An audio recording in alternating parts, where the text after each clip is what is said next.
ഇന്ത്യക്കകത്ത് നിന്ന് ശക്തമായി ദൈവത്താൽ ഉപയോഗിക്കപ്പെട്ടുള്ള മനുഷ്യർ ചിലരുണ്ട്. ഒന്ന് സാധു സുന്ദർ സിംഗ് എന്ന് പറയുന്ന മനുഷ്യൻ നിങ്ങൾ കേട്ടിട്ടുണ്ടാവുമല്ലോ. സാധു സുന്ദർ സിംഗ്, ഇദ്ദേഹത്തെയൊക്കെ ദൈവം ഉപയോഗിച്ച ലെവൽ എന്ന് പറഞ്ഞാൽ എന്റെ ദൈവമക്കളെ ഭയങ്കരമാണ്. ഇദ്ദേഹം ചെരുപ്പിടാത്ത മനുഷ്യനായിരുന്നു. ഒരു സാധു എന്ന് പറഞ്ഞാൽ ഒരു സന്യാസിയായിട്ട് ജീവിച്ച മനുഷ്യനാണ്, ക്രിസ്തീയ സന്യാസിയായിട്ട് ജീവിച്ച മനുഷ്യനാണ്. ഇദ്ദേഹം ചെരുപ്പിടാതെ നടന്നുകൊണ്ടിരുന്നത്. ചെരുപ്പിടാതെ മഞ്ഞിനകത്തൂടെ നടക്കുക എന്ന് പറഞ്ഞാൽ നിങ്ങൾക്ക് ചിന്തിക്കാൻ പറ്റുമോ? ഇദ്ദേഹം ഇവിടുന്ന് കാശ്മീർ വഴിയും ഇപ്പുറത്ത് വഴിയും ഒക്കെ നടന്ന് ഇദ്ദേഹം ഭൂട്ടാൻ, എന്താ പറയുന്നത്, ഭൂട്ടാൻ, നേപ്പാൾ ആ സൈഡുകളൊക്കെ മഞ്ഞിനകത്തൂടെ നടന്നു പോകുമായിരുന്നു ഈ മനുഷ്യൻ. ഇദ്ദേഹം കാട്ടിക്കൂടെ ഒക്കെ നടന്നു പോകുമ്പോൾ ആനയൊക്കെ ഇദ്ദേഹത്തിന്റെ മുമ്പിൽ നിന്ന് ഇദ്ദേഹം മാറാൻ പറഞ്ഞാൽ ഇദ്ദേഹത്തിന്റെ മുമ്പിൽ നിന്ന് ആന വഴി മാറുമായിരുന്നു. എന്തോ അനോയിന്റിങ് ഈ മനുഷ്യനൊക്കെ ക്യാരി ചെയ്ത്. എന്റെ ചോദ്യം, ഈ ദൈവത്തെ തന്നെയല്ലേ നമ്മൾ സേവിക്കുന്നത്? ഈ ബൈബിൾ തന്നെയല്ലേ നമ്മളും വായിക്കുന്നത്? രാത്രി നമ്മുടെ ആറ്റിറ്റ്യൂഡൊക്കെ ഒന്ന് മാറട്ടെ. നമ്മുടെ ആ ചിന്തിക്കുന്നതിന്റെ ലെവലൊക്കെ ഒന്ന് മാറട്ടെ. ഇന്ന് രാത്രി ആ ചിന്തകളൊക്കെ ദൈവം പൊട്ടിക്കട്ടെ. ഇന്ന് രാത്രി എന്തൊക്കെയോ ചിലരെയൊക്കെ ദൈവം പുറത്തു കൊണ്ടുവരാൻ ആഗ്രഹിക്കുന്നു. ശുശ്രൂഷയ്ക്കകത്ത് ചിലരെയൊക്കെ ദൈവാത്മാവ് എഴുന്നേൽപ്പിക്കുവാനും പുറത്തു കൊണ്ടുവരാൻ ആഗ്രഹിക്കുന്നു. രണ്ടാമതൊരു സ്ത്രീ ഇന്ത്യക്കകത്തു നിന്ന് പണ്ഡിറ്റ് രമാഭായ്, നിങ്ങൾ എത്ര പേര് കേട്ടിട്ടുണ്ട്? പണ്ഡിറ്റ് രമാഭായ് നിങ്ങൾ യൂട്യൂബിലൊക്കെ കാണണം. നിങ്ങൾ യൂട്യൂബ് എടുത്ത് വായിച്ചു നോക്കണേ. ഇഷ്ടം പോലെ ഇവരെ കുറിച്ചുള്ള വീഡിയോകൾ കിടപ്പുണ്ട്. ഈ ദേവദാസി സിസ്റ്റം എന്ന് പറയുന്ന ഒരു സിസ്റ്റം തന്നെ ഇവർ പോയിക്കൊണ്ടിരുന്ന മേഖലകളിലൊക്കെ സ്റ്റോപ്പ് ചെയ്യിച്ചൊരു സ്ത്രീയാണ്. അഭിഷേകത്തിന്റെ ലെവല് ചർച്ചിനകത്ത് മാത്രമല്ലെന്ന് തെളിയിച്ചൊരു സ്ത്രീ. അവര് അഭിഷേകം വ്യാപാരം ചെയ്യേണ്ടത് ചർച്ചിനകത്ത് മാത്രമല്ല, പുറത്തും അതിന്റെ ഇമ്പാക്ട് ഉണ്ടാക്കിയെടുക്കാനായിട്ട് പറ്റും. ഇതിന്റെ വെളിയിൽ നിന്ന് വന്ന ഒരു വിദേശിയായ വില്യം കേരി എന്ന് പറയുന്ന മനുഷ്യൻ 150 ബുക്കാണ് ആ മനുഷ്യൻ തന്റെ ആയുഷ്കാലം കൊണ്ട് എഴുതിയത്. 150 ബുക്ക്. അത് ബൈബിളിന്റെ ബുക്കല്ല. ബൈബിളിൽ നിന്ന് ബുക്ക് എഴുതാൻ എളുപ്പമാണ്.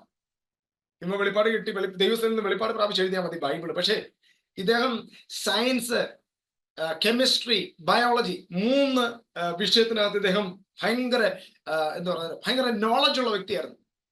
150 ബുക്കിൽ മിക്കവാറും ബുക്കുകൾ അദ്ദേഹം സയൻസിനെ കുറിച്ചും ശാസ്ത്രത്തിനെ കുറിച്ചും എഴുതിയത്.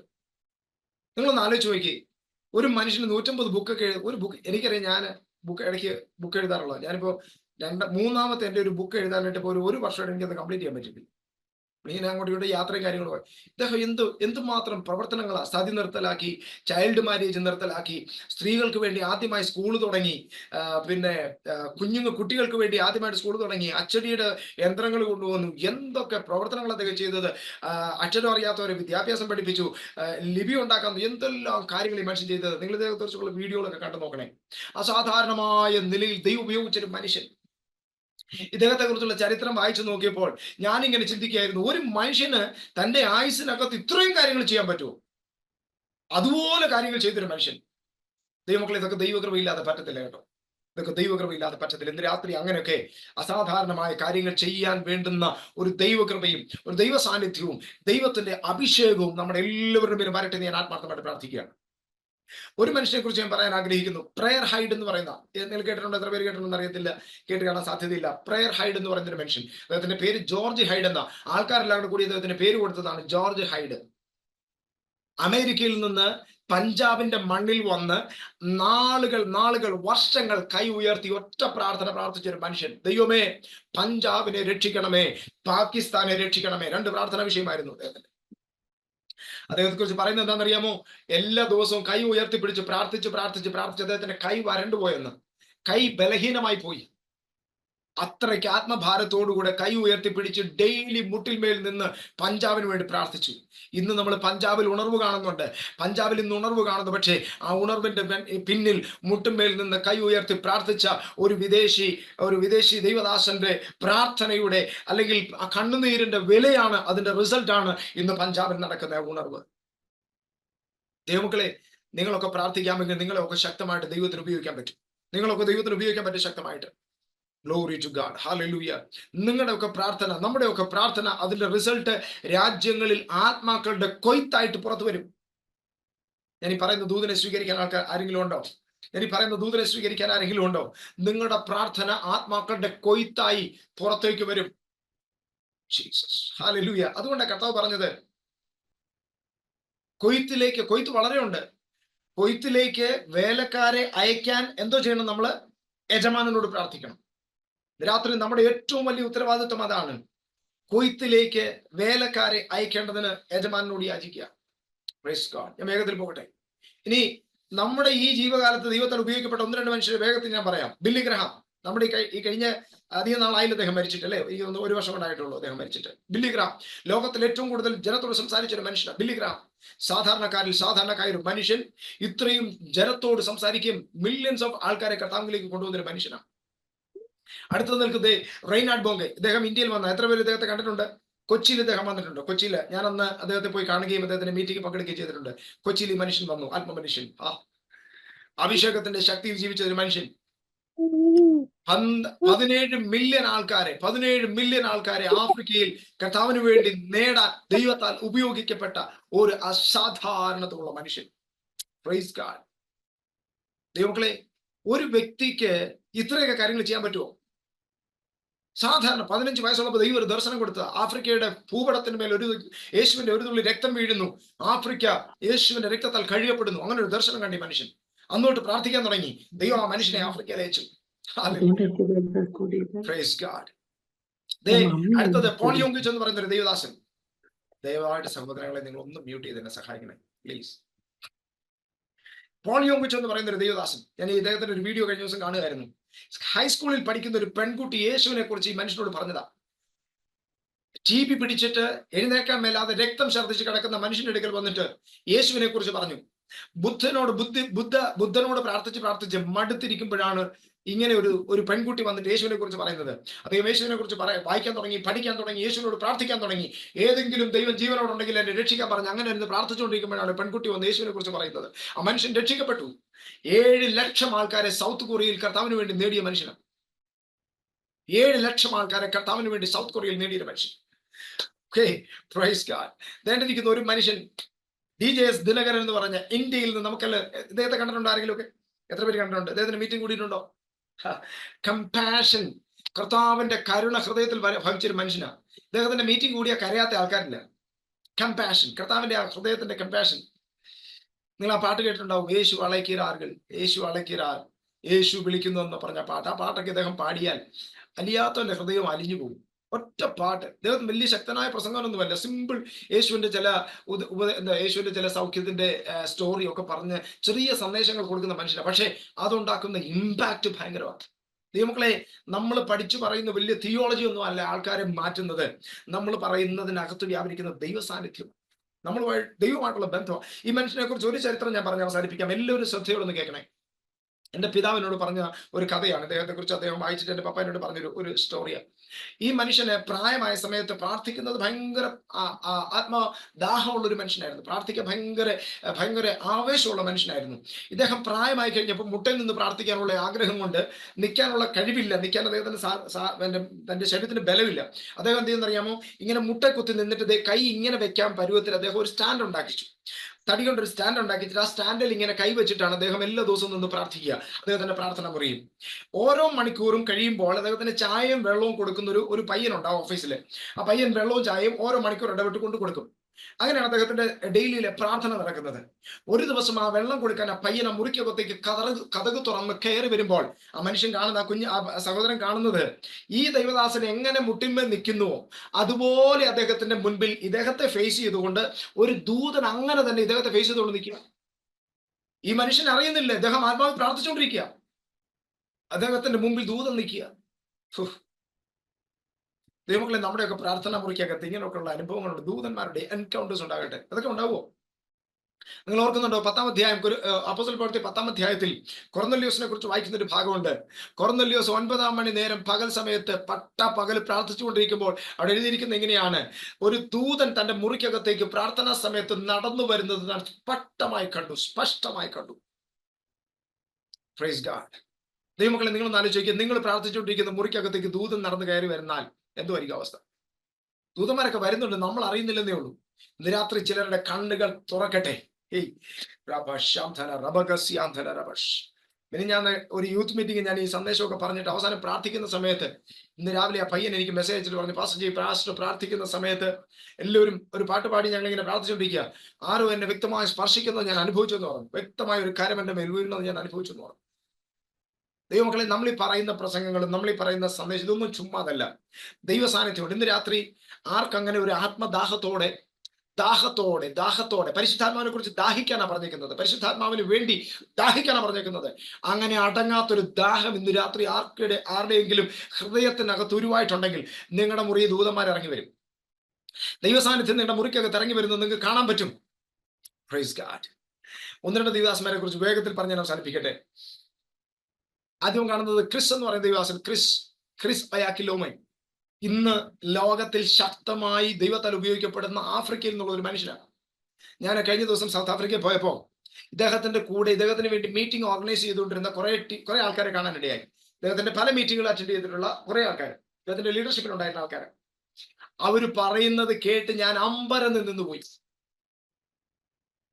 ഇന്ന് സ്വന്തമായിട്ട് സാറ്റലൈറ്റ് ഉള്ള ഒരു ദൈവദാസനായി മനുഷ്യൻ, സ്വന്തം സാറ്റലൈറ്റ് ഉള്ള ആള്. ഇന്ത്യക്ക് ഒരു സാറ്റലൈറ്റേ ഉള്ളൂ, ഈ മനുഷ്യന് സ്വന്തമായിട്ടുണ്ട് ഒരു സാറ്റലൈറ്റ്. നൈജീരിയയിലെ ഈ മനുഷ്യൻ, ഇന്ന് ദൈവപുരുഷൻ, ഇദ്ദേഹം പാർക്കുകളിൽ പോകാറില്ല, ഷോപ്പിംഗ് മോളുകളിൽ പോകാറില്ല. എന്താണെന്നറിയോ? കഴിഞ്ഞ വർഷം എപ്പോഴോ കോവിഡിന്റെ അതിന് തൊട്ട് മുമ്പുള്ള സമയത്ത് സൗത്ത് ആഫ്രിക്കയിൽ ഒരു വലിയ മോളുണ്ട്, ആഫ്രിക്കൻ മോൾ എന്ന് പറയുന്ന മോളുണ്ട്. ഇദ്ദേഹം ആ മോളിൽ ഷോപ്പിങ്ങിനോ എന്തിനു വേണ്ടിയിട്ട് പോയതാ. നിങ്ങൾക്ക് എന്താ സംഭവിച്ചെന്നറിയാമോ? ഇദ്ദേഹം ആ ഷോപ്പിംഗ് മോളിൽ ചെന്ന് കഴിഞ്ഞിട്ട് ആൾക്കാർക്ക് മനസ്സിലായി ഇത് ക്രിസ് അവിടെ വന്നിട്ടുണ്ടെന്ന്. അവസാനം പോലീസ് വന്നാണ് ഈ മനുഷ്യനെ അവിടെ നിന്ന് രക്ഷപ്പെടുത്തിക്കൊണ്ട് പോയത്. പാസ്റ്ററിന്റെ കൈവപ്പ് മേടിക്കാൻ വേണ്ടി മോളിലുള്ള ആൾക്കാർ ഷോപ്പിംഗ് വിട്ട് ഈ മനുഷ്യന്റെ കൂടെ കൂടി. നൈജീരിയയിൽ ഇന്ന് ചെന്നാൽ അവിടുത്തെ ഒരു യൂണിവേഴ്സിറ്റി പണിത് കൊടുത്തൊക്കെ ഈ മനുഷ്യൻ ഗവൺമെന്റിന്, സ്വന്തം യൂണിവേഴ്സിറ്റി, സ്വന്തം പൈസയിൽ യൂണിവേഴ്സിറ്റി ഒരെണ്ണം പണിത് കൊടുത്തു ഗവൺമെന്റിന് വേണ്ടി. ഇദ്ദേഹത്തിന്റെ സ്റ്റേറ്റിലുള്ള സകല പോലീസിനും വണ്ടി മേടിച്ചു കൊടുത്തേക്കുന്ന ഈ മനുഷ്യനാണ്. പോലീസിന് വണ്ടി മേടിച്ചു കൊടുത്തേക്കുന്ന ഈ ദൈവദാസൻ. ചിന്തിക്കാൻ പറ്റുമോ നമുക്കിതൊക്കെ? Praise God, praise God, praise God. ഞാൻ സമ്പത്തിനെ കുറിച്ചൊന്നും പറയല്ല കേട്ടോ. അഭിഷേകം ഉണ്ട്, പൈസ വരും. അഭിഷേകം ഉള്ളിടത്ത് എല്ലാം ഉണ്ട്. ഞാൻ അഭിഷേകത്തിന് പ്രാധാന്യം കൊടുക്കുന്നത്. അഭിഷേകത്തിന് നമ്മൾ പ്രാധാന്യം കൊടുക്കണം. പൈസ വരുമോ പോകുമോ അതൊക്കെ ദൈവം ഡീൽ ചെയ്യുന്ന കാര്യമാണ്.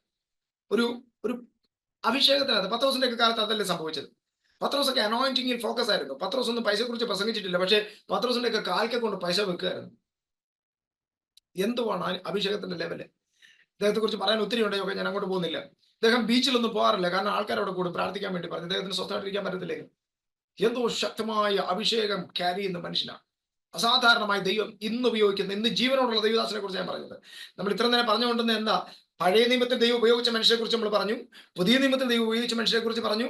ഇപ്പം നമ്മുടെ ഈ കാലഘട്ടത്തിൽ കഴിഞ്ഞ കാലങ്ങളിൽ ദൈവം ഉപയോഗിച്ച മനുഷ്യരെ കുറിച്ച് പറഞ്ഞു.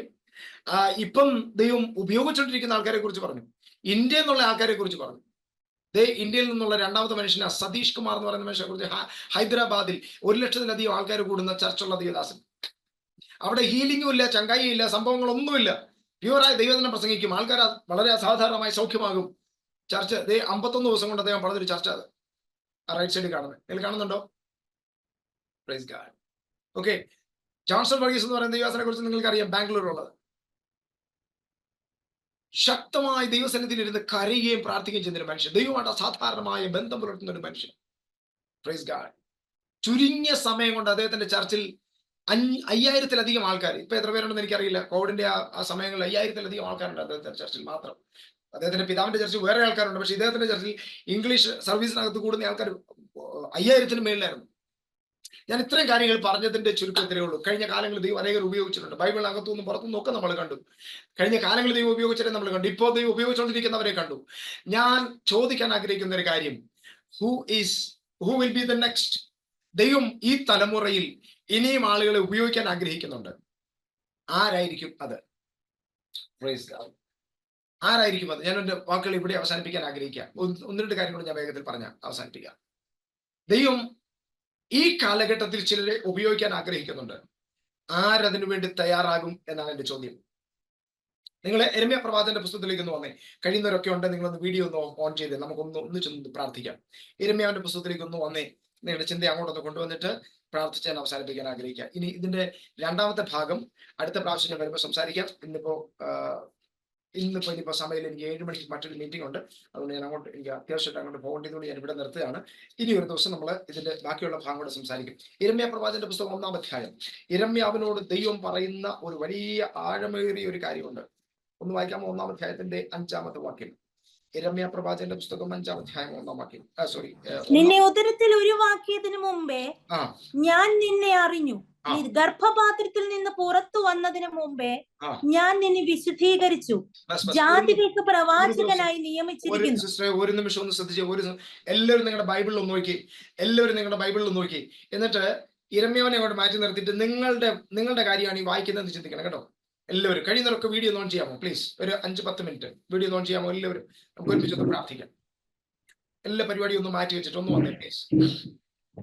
ഈ വാക്യം തുറന്ന് വായിക്കുമ്പോൾ നിങ്ങളെ കുറിച്ച് വായിക്കുന്നതെന്ന് ചിന്തിക്കുക. ഓക്കെ, വായിച്ചാട്ടെ സിസ്റ്റർ. നിന്നെ ഉദരത്തിൽ ഉരുവാക്കുന്നതിന് മുമ്പേ ഞാൻ നിന്നെ അറിഞ്ഞു. നീ ഗർഭപാത്രത്തിൽ നിന്ന് പുറത്തു വന്നതിന് മുമ്പേ ഞാൻ നിന്നെ വിശുദ്ധീകരിച്ചു. ജാതികൾക്ക് പ്രവാചകനായി നിയമിച്ചിരിക്കുന്നു. എന്നാൽ ഞാൻ, അയ്യോ യഹോവയായ കർത്താവേ, എനിക്ക് സംസാരിപ്പാൻ അറിഞ്ഞുകൂടാ, ഞാൻ ബാലനല്ലോ എന്ന് പറഞ്ഞു. അതിന് യഹോവ എന്നോട് അരുളി ചെയ്തത്, ബാലനെന്ന് നീ പറയരുത്. അതിന്റെ മറ്റൊരു വേർഷൻ ഞാൻ പറയാം. അയ്യോ എനിക്കിതിനൊന്നും പറ്റത്തില്ല, എന്നെ കൊണ്ട് ഇതിനൊന്നും പറ്റത്തില്ല, എന്നെ ദൈവത്തിന് ഉപയോഗിക്കാൻ സാധ്യത ഉണ്ടാവത്തില്ല എന്ന് നീ എന്ത് ചെയ്യരുത്, പറയരുത്. എന്ന് പറഞ്ഞാൽ ഒഴിവും കഴിവും പറയാൻ പാടില്ല. മലയാളത്തിൽ പറഞ്ഞ ഒഴിവ് കഴിവുകൾ പറയാൻ പാടില്ല. ഇന്ന് രാത്രി ദൈവത്തിന് നിങ്ങളെ ഉപയോഗിക്കാൻ പദ്ധതിയുണ്ട്. അത് വിശ്വസിക്കുന്നവരുണ്ടെങ്കിൽ കരങ്ങളെ ഉയർത്തി ദൈവത്തിന് ഒരു പ്രാവശ്യം മഹത്വം കൊടുത്താൽ. Praise God. സത്യത്തിൽ നിങ്ങൾ വിശ്വസിക്കുന്നുണ്ടോ ദൈവത്തിന് നിങ്ങളെ ഉപയോഗിക്കാൻ പറ്റുമെന്ന്? ദൈവത്തിന് നിങ്ങളെ ഉപയോഗിക്കാൻ പറ്റുമെന്ന് നിങ്ങൾ വിശ്വസിക്കുന്നുണ്ടോ? ഇതിന് പ്രായം വ്യത്യാസമല്ല. ഞാൻ മുമ്പേ ഓർപ്പിച്ചല്ലോ, അത് പ്രായം വ്യത്യാസമല്ല, നമ്മുടെ ദേശം വ്യത്യാസമല്ല, നിങ്ങൾ എവിടുന്നാ, നമ്മുടെ ബാക്ക്ഗ്രൗണ്ട്, ഇതൊന്നും ദൈവത്തിന് വ്യത്യാസം, ദൈവത്തിന് പ്രശ്നമല്ല. നിഷ്കളങ്ക ഹൃദയത്തോടെ, ഉത്സാഹത്തോടെ, സമർപ്പണത്തോടെ ദൈവത്തിന് മുൻപാകെ അടുത്തു വരാൻ പറ്റുമെങ്കിൽ ഇവിടെ ഇരിക്കുന്ന എല്ലാവരെയും ഉപയോഗിക്കാൻ ദൈവത്തിന് പറ്റും. മീൻ പിടിച്ചുകൊണ്ടിരുന്ന പത്രോസിനെ ദൈവത്തിന് ഉപയോഗിക്കാൻ പറ്റുമെങ്കിൽ, പഠിപ്പില്ലാത്ത പത്രോസിനെ ദൈവത്തിന് ഉപയോഗിക്കാൻ പറ്റുമെങ്കിൽ, നമ്മളെ എന്തുകൊണ്ട് ദൈവത്തിന് ഉപയോഗിച്ചുകൂടാ? Praise God. ബാലനൊന്നും നീ പറയരുത്. അടുത്തത്, ഞാൻ നിന്നെ അയക്കുന്ന എല്ലാവരുടെയും അടുക്കൽ നീ പോകുകയും ഞാൻ നിന്നോട് കൽപ്പിക്കുന്നതൊക്കെയും സംസാരിക്കുകയും വേണം. നീ അവരെ ഭയപ്പെടരുത്. ഒന്നും ഡോണ്ട് വറി അബൌട്ട് എനിത്തിങ്. ഇതെങ്ങനെ സംഭവിക്കുന്നത് ഒന്നും നിങ്ങൾ ഭയപ്പെടേണ്ട കാര്യമില്ല. Don't worry. രാത്രി അങ്ങനെ എന്തെങ്കിലുമൊക്കെ ഭയമുണ്ടോ? ഇത് എന്താ ചെയ്യുന്നത്, എങ്ങനെ ചെയ്യുന്നു എന്നുള്ള ഭയങ്ങളൊക്കെ ഉണ്ടോ? Don't worry. ഒന്നിനെ കുറിച്ച് ഭയപ്പെടേണ്ട. അടുത്തത്, നിന്നെ വിടുവിക്കേണ്ടതിന് ഞാൻ നിന്നോട് കൂടെ ഉണ്ടെന്ന് യഹോവയുടെ അരുളപ്പാട്. അടുത്തത്, പിന്നെ യഹോവ കൈ നീട്ടി എന്റെ വായിൽ തൊട്ടു. ഞാൻ എന്റെ വചനങ്ങളെ നിന്റെ വായിൽ തന്നിരിക്കുന്നു. നോക്കുക, നിർമൂലമാക്കുവാനും പൊളിപ്പാനും നശിപ്പിപ്പാനും ഇടിച്ചു കളവാനും പണിവാനും നടുവാനും വേണ്ടി ഞാൻ നിന്നെ ഇന്ന് ജാതികളുടെ മേലും രാജ്യങ്ങളുടെ മേലും ആക്കി വെച്ചിരിക്കുന്നു എന്ന് യഹോവ എന്നോട് കൽപ്പിച്ചു. Praise God. നോക്കിയേ, ചിലതിനെ ഇടിക്കാൻ, ചിലതിനെ പൊളിക്കാൻ, ചിലതിനെ പണിയാൻ, ചിലതിനെ നടാൻ എന്ന് പറഞ്ഞാൽ ഒത്തിരി മേഖലകളുണ്ട്. ഈ കാര്യങ്ങളൊക്കെ ചെയ്യാൻ ദൈവം നിന്നെ നിയോഗിച്ചിരിക്കുകയാണ്. രാജ്യങ്ങളുടെ മേൽ നിയോഗിച്ചിരിക്കുന്നു. രാജ്യങ്ങളുടെ മേൽ നിയോഗിച്ചിരിക്കുന്നു എന്നുള്ള പദത്തെ ഞാൻ യേശു പറഞ്ഞൊരു പദവുമായിട്ട് ഒന്ന് കമ്പയർ ചെയ്യട്ടെ. മത്തായി 28:19 നമ്മൾ വായിക്കുന്നത് എന്താണ്? ഭൂലോകത്തിലൊക്കെയും പോയി സകല ജാതിയോട് സുവിശേഷം. ഈ വാക്യങ്ങൾ തമ്മിൽ നിങ്ങളൊന്ന് കണക്ട് ചെയ്ത് നോക്കിയേ. എന്ന് പറഞ്ഞാൽ നിങ്ങളുടെ മേൽ എല്ലാവരുടെ മേലും അങ്ങനെ ഒരു അഭിഷേകത്തിന്റെ കരമുണ്ട്. എത്ര പേർക്ക് ഞാൻ പറയുന്നത് വിശ്വസിക്കാൻ പറ്റുന്നുണ്ട്? ഞാൻ പറയുന്നത് എത്ര പേർക്ക് മനസ്സിലാവുന്നുണ്ട്? ജീസസ് ഇത് ഇന്ന് രാത്രി നിങ്ങളെ കുറിച്ചാണ് പറയുന്നത്. എല്ലാ കണ്ണുകളും ദൈവം നടച്ചാട്ടെ, എല്ലാ കണ്ണുകളും ദൈവം നടച്ചാട്ടെ. ദൈവം ഇന്ന് നമ്മെ ചിലത് പണിയാൻ വേണ്ടി ഉപയോഗിക്കാൻ പോവാ. ചിലത് പണിയാൻ വേണ്ടി, ചിലതിനെ തകർക്കാൻ, പൈശാചിക മണ്ഡലങ്ങളെ തകർക്കാൻ, ചിലതിനെ ഉടയ്ക്കാൻ ദൈവാത്മാവിന്റെ രാത്രി ചിലരുടെ മേൽ ദൈവിക അധികാരത്തെ പകരുന്ന രാത്രിയാണ്. ദൈവിക അഭിഷേകത്തെ ദൈവം പകരുന്ന രാത്രിയാ. ദൈവത്തിന്റെ കരത്തെ പകരുന്ന രാത്രിയാ. ഓ ജീസസ്, കഴിയുമെങ്കിൽ ആ കരങ്ങൾ സ്വർഗത്തിലേക്ക് ഒന്ന് ഉയർത്തി കണ്ണുകൾ ദൈവസന്നിധിയിൽ അടച്ച് വളരെ ഏകാഗ്ര ഹൃദയത്തോടെ ഈ നിമിഷം ദൈവ സാന്നിധ്യം നിങ്ങളുടെ മുറിക്കകത്തേക്ക് നടന്നു വരുന്നത് നിങ്ങൾ അനുഭവിക്കാൻ പോവുക. ഇന്നു മുതലുള്ള നിങ്ങളുടെ പ്രാർത്ഥനാ മുറികൾക്കകത്ത് നിങ്ങൾ ഇരുന്ന് പ്രാർത്ഥിക്കുന്ന സ്ഥലത്ത് ദൈവ സാന്നിധ്യം ഇറങ്ങി വരുന്നത്. യെസ്. ഓ രാബ ഷേഖേല രഹസ്യ. നിങ്ങൾ കണ്ണടച്ചുകൊണ്ടിരിക്കുമ്പോൾ തന്നെ ഞാൻ ഒരു സ്റ്റോറി കൂടെ പറയാൻ എൻ്റെ ഹൃദയത്തിലേക്ക് ഓർമ്മ വരുന്നത്. എനിക്ക് തോന്നുന്നു കഴിഞ്ഞ പ്രാവശ്യം ഞാനത് വന്നപ്പോൾ ഇവിടെ പറഞ്ഞിരുന്നു. കേൾക്കാത്തവർക്ക് വേണ്ടി ഞാൻ ഒരിക്കൽ കൂടെ പറയാം. സിംഗപ്പൂരിൽ ക്ലൗഡ് മർലി എന്ന് അറിയപ്പെടുന്ന ഒരു സഹോദരി ഉണ്ടായിരുന്നു. പ്രസംഗിക്കാൻ അറിയില്ല, പാസ്റ്റർ അല്ല, ശുശ്രൂഷകയല്ല, ഒന്നുമല്ല. സാധാരണക്കാരിയായ ഒരു സഹോദരി, പ്രാർത്ഥിക്കാൻ മാത്രം അറിയാവുന്ന ഒരു സഹോദരി. പുള്ളിക്കാരി നിരന്തരം ഇരുന്ന് പ്രാർത്ഥിക്കാൻ തുടങ്ങി. നിങ്ങൾ കണ്ണുകൾ അടച്ച് നിങ്ങൾ കേട്ടാൽ മാത്രം മതി. നിങ്ങൾ ആത്മാവിൽ ഇതൊന്ന് കേട്ടാട്ടെ. പുള്ളിക്കാരി ഇങ്ങനെ ഒന്ന് പ്രാർത്ഥിക്കുക, എല്ലാ ദിവസവും പ്രാർത്ഥിക്കുക. അദ്ദേഹം ഇങ്ങനെ പുള്ളിക്കാരി ഇങ്ങനെ പ്രാർത്ഥിച്ചുകൊണ്ടിരിക്കുമ്പോൾ ഒരു ദിവസം പുള്ളിക്കാരുടെ മുറിക്കകത്തേക്ക് മേഘം ഇറങ്ങി വന്നു. അക്ഷരികമായ മേഘം ഇറങ്ങി വന്നു. മുറിക്കകത്ത് മുഴുവൻ മേഘം കൊണ്ട് മൂടി. ആ മേഘത്തിനകത്ത് അത് നിരന്തരമാകാൻ തുടങ്ങി. എന്നും ഇരുന്ന് പ്രാർത്ഥിക്കുമ്പോൾ മുറിക്കകത്ത് മേഘം വന്ന് നിറയും. അവസാനം ഈ മേഘത്തിന്റെ സാന്നിധ്യത്തിനകത്തുനിന്ന് ദൈവ ശബ്ദം കേൾക്കാൻ തുടങ്ങി. ദൈവം ചോദിച്ചു, മർലി, ഞാൻ എന്താ ചെയ്യേണ്ടത്? അവള് പറഞ്ഞു, കർത്താവേ, അങ്ങയുടെ ശബ്ദം കേൾക്കാൻ, എന്റെ പേര് വിളിക്കുന്നത് കേൾക്കാൻ എനിക്ക് കൊതിയുണ്ട്. ആ മേഘത്തിനകത്തുനിന്ന് കർത്താവ് അവളുടെ പേര് വിളിച്ചു, മർലി. അവസാനം നാട്ടുകാരെല്ലാം അവിടെ കൂടി അവൾക്ക് പേരിട്ടു ക്ലൗഡ് മർലി എന്ന് പറഞ്ഞാൽ ഇവിടെ എവിടെ ചെന്നിരുന്ന് പ്രാർത്ഥിച്ചാലും അവിടെ എല്ലാം ഈ മേഘം ഇറങ്ങി വരും. ദൈവവുമായിട്ട് അസാധാരണമായ ബന്ധം പുലർത്തിയ ഒരു സ്ത്രീ. ഒരിക്കൽ അവള് അമേരിക്കയിലേക്ക് പോവുക, യാത്ര ചെയ്യുക, ഫ്ലൈറ്റിലാ, ഭർത്താവും കൂടെ ഉണ്ട്. ഫ്ലൈറ്റിൽ ഇരിക്കുമ്പോൾ ഭർത്താവിന് ഹാർട്ട് അറ്റാക്ക് ഉണ്ടായി, ഭർത്താവ് മരിച്ചുപോയി. ഫ്ലൈറ്റിൽ നിന്ന് ഇറങ്ങി അമേരിക്ക ചെന്നപ്പോൾ അവർ ചോദിച്ചു, ഡെഡ് ബോഡി എന്തോ ചെയ്യണം? അവർ തൽക്കാലം കൊണ്ടുവന്ന് ഫ്രീസറിനകത്ത് വെച്ചു. എന്നിട്ട് അവളോട് ചോദിച്ചു, എന്തോ ചെയ്യണ്ടേ? ഇവിടെ അടക്കുകയാണോ തിരിച്ചു കൊണ്ടുപോകണം? അവൾ പറഞ്ഞു, ഞാൻ എൻ്റെ പ്രിയതമനോടൊന്ന് ചോദിക്കട്ടെ, എൻ്റെ സ്വർഗത്തിലെ അപ്പച്ചനോട്, എൻ്റെ പ്രിയതമനോടൊന്ന് ചോദിക്കട്ടെ, അവൻ എന്താ പറയുന്നത്, അതനുസരിച്ച് ചെയ്യാം എന്ന് പറഞ്ഞാൽ അവൾ അത്രയ്ക്ക് ബന്ധമായിരുന്നു ദൈവമായിട്ട്. പുള്ളിക്കാരിക്ക് വേണ്ടി അവരൊരു റൂം അറേഞ്ച് ചെയ്ത് കൊടുത്തു. അവൾ മുറിക്കകത്ത് ചെന്ന് കയറി പ്രാർത്ഥിക്കാൻ ആരംഭിച്ചു. അവൾ മുട്ടുമടക്കിയതും മുറിക്കകത്ത് മേഘം വന്ന് നിറഞ്ഞു. ആ മേഘത്തിനകത്തുനിന്നൊരു ശബ്ദം, മർലി, ഞാൻ നിനക്ക് വേണ്ടി എന്താ ചെയ്തു തരേണ്ടത്? നീ എന്ത് പറഞ്ഞാലും എനിക്കത് നോ പറയാൻ പറ്റില്ല. നീ എന്ത് പറഞ്ഞാലും ഞാൻ ചെയ്തു തരാം, പറ, ഞാൻ എന്താ ചെയ്യണ്ടേ? അവൾ പറഞ്ഞു, എനിക്ക് എന്റെ ഭർത്താവിന്റെ ജീവനോടെ വേണം. ഉടനെ മേഘത്തിൽ നിന്ന് വീണ്ടും ശബ്ദം കേട്ടു, നീ എഴുന്നേറ്റ് ചെന്ന് നിന്റെ ഭർത്താവിനെ വിളിക്ക്. അവൾ അവിടെ ചെന്നു. മോർച്ചറിയുടെ കഥവ് തുറന്ന് അവളുടെ ഭർത്താവിന്റെ പേര് വിളിച്ചു. ആ മനുഷ്യൻ മരിച്ചു കിടന്ന് ആ മനുഷ്യൻ കണ്ണു തുറന്ന് എഴുന്നേറ്റ് വന്നു. പ്രാർത്ഥിക്കാൻ മാത്രം അറിയാവുന്ന, പ്രസംഗിക്കാൻ അറിയാത്ത, ഒരു ശുശ്രൂഷകയും അല്ലാത്ത, ഒരു പേരുമില്ലാത്ത, ലോകം അറിയാത്ത വളരെ ചുരുക്കം ആൾക്കാർ മാത്രമേ അറിയത്തുള്ളൂ. ആ സ്ത്രീയുടെ വാക്കിന്റെ വില, മരിച്ച ഡെഡ് ബോഡി കണ്ണു തുറന്നു. Praise God. കൊർന്നല്യോസ് പ്രാർത്ഥിച്ചുകൊണ്ടിരിക്കുമ്പോൾ മുറിക്കകത്ത് ദൂതൻ നടന്നു കയറി. ജീസസ്. യോസഫ് പ്രാർത്ഥിച്ചുകൊണ്ടിരുന്നപ്പോൾ ദൂതൻ പ്രത്യക്ഷനായി. മറിയയ്ക്ക് ദൂതൻ പ്രത്യക്ഷനായി. സെക്കരിയാവിന് ദൂതൻ പ്രത്യക്ഷനായി. ഇന്ന് രാത്രി ആരുടെയൊക്കെയോ മുറിക്കകത്ത് സ്വർഗദൂതന്മാർ ഇറങ്ങി വരട്ടെ. ജീസസ്. അങ്ങനെയൊക്കെ ഒന്ന് സീരിയസ് ആയിക്കേ. പ്രാർത്ഥനയ്ക്കകത്തൊന്ന് നിങ്ങൾ സീരിയസ് ആയി. ചുമ്മാ ഇരുന്ന് സമയം കളഞ്ഞ് എഴുന്നേറ്റ് പോകുന്നതല്ല പ്രാർത്ഥന. പ്രാർത്ഥന മുറിക്കകത്ത് ദൈവമായിട്ടുള്ള എൻകൗണ്ടേഴ്സ് ഉണ്ടാകട്ടെ. എൻകൗണ്ടേഴ്സ്, ദൈവത്തിന്റെ മഹത്വം കാണുന്ന ഇടങ്ങളായി തീരട്ടെ നമ്മുടെ പ്രാർത്ഥന മുറികൾ. ഹൃദയം തകർന്ന് ദൈവത്തോട് ദാഹത്തോടെ, വാഞ്ചയോടെ, ആഗ്രഹത്തോടെ, തീരാത്ത ഒടുങ്ങാത്ത ആഗ്രഹത്തോടെ 120 പേര് കാത്തിരുന്നത് പോലെ പരിശുദ്ധാത്മാവിന് വേണ്ടി വെയിറ്റ് ചെയ്യാൻ ആരെങ്കിലും ഇതിനകത്തുണ്ടെങ്കിൽ രാത്രി നിങ്ങളുടെ മുറിക്കകത്ത് ഇറങ്ങി വരാൻ ദൈവം തയ്യാറാണെന്ന് ഇന്നു രാത്രി ദൈവാത്മാവ് നമ്മളോട് പറയുക. ജീസസ്. Praise God. ഹല്ലേലൂയ. നിങ്ങൾക്ക് കാണാമോ, പരിശുദ്ധാത്മാവ് നിങ്ങളുടെ മുറിക്കകത്തേക്ക് ഇറങ്ങി ഒരു വ്യക്തിത്വം എന്ന പോലെ, ഒരു വ്യക്തി എന്ന പോലെ പരിശുദ്ധാത്മാവ് നിങ്ങളുടെ മുറിക്കകത്തേക്ക് രാത്രി നടന്നു കയറട്ടെ. അവൻ ആത്മാവ് മാത്രമല്ല, അവൻ ശക്തി മാത്രമല്ല, പരിശുദ്ധാത്മാവ് ഒരു വ്യക്തിത്വമാണ്. രാത്രി ആ വ്യക്തിത്വം, ഒരു പേഴ്സൺ നിങ്ങളുടെ മുറിക്കകത്തേക്ക് കയറി വരിക. കണ്ണുകളടച്ച് ആഗ്രഹത്തോടെ, ഏകാഗ്രഹൃദയത്തോടെ ഇരുന്നാട്ടെ. നിങ്ങളുടെ മുറിക്കകത്തേക്ക് ഒരു വ്യക്തി നടന്നു കയറുന്നത് നിങ്ങൾക്ക് അറിയാൻ പറ്റും. യെസ്. നമ്മൾ സേവിക്കുന്ന ദൈവം വ്യക്തിത്വം കൂടെ ഉള്ളവനാണ്. പേഴ്സണാലിറ്റിയാ, പേഴ്സണാ.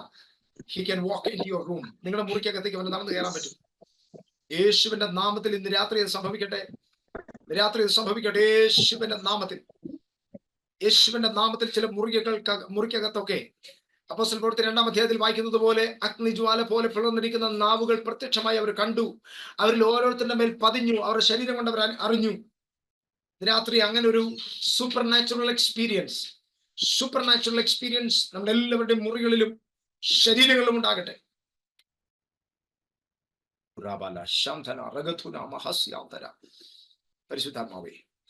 പരിശുദ്ധാത്മാവേ ഇന്ന് രാത്രി അങ്ങത് ചെയ്യുന്നത് കൊണ്ട് സ്തോത്രം. ഞങ്ങളുടെ എല്ലാ മുറികളിലേക്ക് അങ്ങ് നടന്നു കയറുന്നത് കൊണ്ട് സ്തോത്രം. ഞങ്ങളുടെ ആത്മനിലവാരങ്ങൾ ഇന്നതിന് ഉതകുന്നതായി മാറുന്നത് കൊണ്ട് സ്തോത്രം. ഒരു കാര്യം കൂടെ പറഞ്ഞ് ഞാൻ അവസാനിപ്പിക്കട്ടെ. ദൈവമായിട്ട് അസാധാരണമായൊരു വ്യക്തിപരമായ ബന്ധം പുലർത്താനും, ദൈവത്തോട് സംസാരിക്കാനും, ദൈവത്തിന്റെ കൂടെ ഇരിക്കാനും, വചനങ്ങൾ വായിക്കാനും, മണിക്കൂറുകൾ ഇരുന്ന് വായിക്കാനും, മണിക്കൂറുകൾ ദൈവസന്നിധിയിൽ സമയം ചെലവഴിക്കുവാനും തടസ്സമായി നമ്മെ ഇന്ന് ദൈവത്തിൽ നിന്ന് അകറ്റുന്ന ഘടകങ്ങൾ എന്തുവാ? ദൈവത്തോടൊന്ന് പറഞ്ഞേ, കർത്താവേ അതിനൊന്ന് ബ്രേക്ക് ചെയ്ത് തരണം എന്ന് പറഞ്ഞേ. എന്തിനൊക്കെയോ അഡിക്റ്റ് ആയിരിക്കുന്ന നമ്മൾ 24 മണിക്കൂറും യൂട്യൂബ് കണ്ടോണ്ടിരുന്ന ദൈവസാന്നിധ്യം ഒന്നും അനുഭവിക്കാൻ പറ്റത്തില്ല. 24 മണിക്കൂറും റീൽസും ഉണ്ടാക്കി റീൽസും കണ്ടോണ്ടിരുന്നാൽ നോ, വി കാണ്ട്. ലോകത്തിന്റെ എന്റർടൈൻ ചെയ്തുകൊണ്ടിരുന്നാൽ you cannot experience the presence of God. ദൈവസാന്നിധ്യം എക്സ്പീരിയൻസ് ചെയ്യാൻ പറ്റത്തില്ല. You should experience you should entertain the presence of God. ദൈവ സാന്നിധ്യം എന്റർടൈൻ ചെയ്യാൻ പറ്റുന്ന ഒരു ലെവലിലേക്ക് ഇന്ന് രാത്രി നമ്മുടെ ആത്മനിലവാരം മാറട്ടെ. പിശാച് ഇന്ന് മനുഷ്യനെ അഡിക്ഷനകത്ത് കൊണ്ടുവന്നിട്ടുണ്ടിരിക്കുക. യൂട്യൂബ് കാണാതിരിക്കാൻ പറ്റത്തില്ല, ഫോൺ വിളിക്കാതിരിക്കാൻ പറ്റത്തില്ല, എന്തെങ്കിലും അലുകുത്തിനകത്ത് ചെന്ന് പെടാതെ. ചിലർക്ക് ചില റോങ് റിലേഷൻഷിപ്പാണ്, അതിനകത്ത് പെട്ട് കഴിഞ്ഞാൽ പിന്നെ ദൈവത്തെക്കുറിച്ച് ചിന്തിക്കാൻ സമയമില്ല. രാത്രി God is breaking all those things down and God is bringing you up into the relationship with God. ദൈവമായിട്ടുള്ള ഒരു ബന്ധത്തിലേക്ക് ഇന്ന് രാത്രി പരിശുദ്ധാത്മാവ് പണിയാൻ ആഗ്രഹിക്കുക. അങ്ങനെ സമർപ്പിക്കാൻ താല്പര്യമുള്ളവർ ആ കരങ്ങൾ സ്വർഗത്തിലേക്ക് ഉയർത്തി നിങ്ങളുടെ ശരീരത്തെയും പ്രാണനെയും ആത്മാവിനെയും ഒന്ന് ദൈവത്തിന് സമർപ്പിച്ചാട്ടെ. ശരീരത്തെയും ആത്മാവിനെയും പ്രാണനെയും ഒരിക്കൽ കൂടെ ദൈവത്തിന് സമർപ്പിച്ച് നിങ്ങൾ ഏറ്റവും കൂടുതൽ സമയം ചെലവഴിക്കുന്നത് ദൈവസ്ഥാനത്തിനകത്താകട്ടെ. ഏറ്റവും കൂടുതൽ സമയം ചെലവഴിക്കുന്നത് ദൈവത്തിന്റെ സാന്നിധ്യത്തിനകത്താകട്ടെ. കർത്താവേ, പരിശുദ്ധ പിതാവേ, ഞങ്ങൾ ഒരുമിച്ച് ദൈവസന്നിധിയിൽ കടന്നു വരുന്നു. ഇതിന്റെ കുഞ്ഞുങ്ങളെല്ലാം ദൈവസന്നിധിയിൽ ഏൽപ്പിച്ച് പ്രാർത്ഥിക്കുന്നു. കർത്താവ്, ഇന്ന് രാത്രി ദൈവത്തിന് ഒരു വ്യക്തിയെ, സാധാരണക്കാരനായ വ്യക്തിയെ എത്രമാത്രം ശക്തമായി ഉപയോഗിക്കാൻ കഴിയുമെന്നതിനെ കുറിച്ച് ഞങ്ങൾ ചില കാര്യങ്ങൾ കേട്ടു. പിതാവേ, ഞങ്ങളുടെ കരങ്ങളിൽ ഞങ്ങൾ എല്ലാവരെയും സമർപ്പിക്കുന്നു.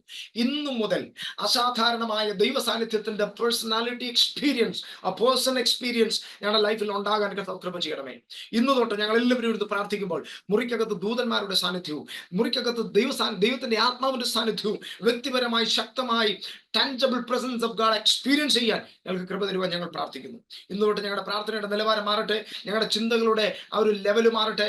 ദൈവത്തിന് ഞങ്ങളെ കൊണ്ട് ചെയ്യിക്കാൻ പറ്റുന്ന കാര്യങ്ങളെ കുറിച്ച് ചിന്തിപ്പാനും ഗ്രഹിപ്പാനുമുള്ള ദൈവകൃപ ഞങ്ങൾക്ക് തരണമെന്ന് പ്രാർത്ഥിക്കുന്നു. ഈ ജനത്തെ എല്ലാം അങ്ങയുടെ നാമം ചൊല്ലി അനുഗ്രഹിക്കുന്നു. കർത്താവേ, എ സ്പെഷ്യൽ എക്സ്പീരിയൻസ്, പരിശുദ്ധാത്മാവിന്റെ കൂടെയുള്ള special divine encounters and experience എല്ലാവരുടെ മേലും ഉണ്ടാകുവാൻ ഞാൻ യേശുവിന്റെ നാമത്തിൽ പ്രാർത്ഥിക്കുന്നു. ആത്മമണ്ഡലത്തെ ഞാൻ യേശുവിന്റെ നാമത്തിൽ തുറക്കുന്നു. ഈ ജനത്തിന് വേണ്ടി ഞാൻ ആത്മമണ്ഡലത്തെ യേശുവിന്റെ നാമത്തിൽ തുറക്കുന്നു. ഇവർ പ്രാർത്ഥിക്കാനിരിക്കുന്നിടത്ത് സ്തെഫാനോസ് കണ്ടതുപോലെ സ്വർഗങ്ങൾ തുറക്കട്ടെ, സ്വർഗം തുറക്കപ്പെടട്ടെ. കർത്താവേ, പ്രാർത്ഥന ടൈം പാസ്സായി മാറല്ലേ, പ്രാർത്ഥന ടൈം പാസ്സായി മാറല്ലേ. ദൈവ സാന്നിധ്യം, സ്വർഗം തുറക്കുന്ന അനുഭവങ്ങൾ, ദൈവമായിട്ടുള്ള എൻകൗണ്ടേഴ്സ് ഉണ്ടാകുന്ന സ്ഥലങ്ങളായി ഇവരുടെ പ്രാർത്ഥനാ റൂമുകൾ മാറട്ടെ. യേശുവിന്റെ നാമത്തിൽ ഞാനത് റിലീസ് ചെയ്യുന്നു. യേശുവിന്റെ നാമത്തിൽ റിലീസ് ചെയ്യുന്നു. വചനം വായിക്കുമ്പോൾ വെളിപ്പാടുകൾ കിട്ടട്ടെ. വചനം വായിക്കുമ്പോൾ ദൈവാത്മാവ് ശക്തമായി ഇവരോട് സംസാരിക്കുന്നത് എക്സ്പീരിയൻസ് ചെയ്യാൻ കൃപ കൊടുത്താട്ടെ. ഇവർക്കെതിരായിട്ടുള്ള എല്ലാ പൈശാചിക പ്ലാനുകളെയും ഞാൻ ക്യാൻസൽ ചെയ്യുന്നു. യേശുവിന്റെ നാമത്തിൽ I cancel every power of darkness and their plans. I cancel them. ഞാനതിനെ ക്യാൻസൽ ചെയ്യുന്നു. യേശുവിന്റെ നാമത്തിൽ ക്യാൻസൽ ചെയ്യുന്നു. ദൈവിക പദ്ധതികൾ റിലീസ് ചെയ്യുന്നു. ദൈവരെ കുറിച്ച് പദ്ധതി ഇട്ടിട്ടുള്ളതെല്ലാം യേശുവിന്റെ നാമത്തിൽ റിലീസ് ആകട്ടെ. ആ സാന്നിധ്യത്തിനകത്ത് റിലീസ് ആകട്ടെ. ദൈവം അങ്ങനെ ചെയ്യുന്നത് കൊണ്ട് സ്തോത്രം. മുഴുമഹത്വവും മാനവും അങ്ങേക്ക് അർപ്പിക്കുന്നു യേശുവിന്റെ നാമത്തിൽ തന്നെ.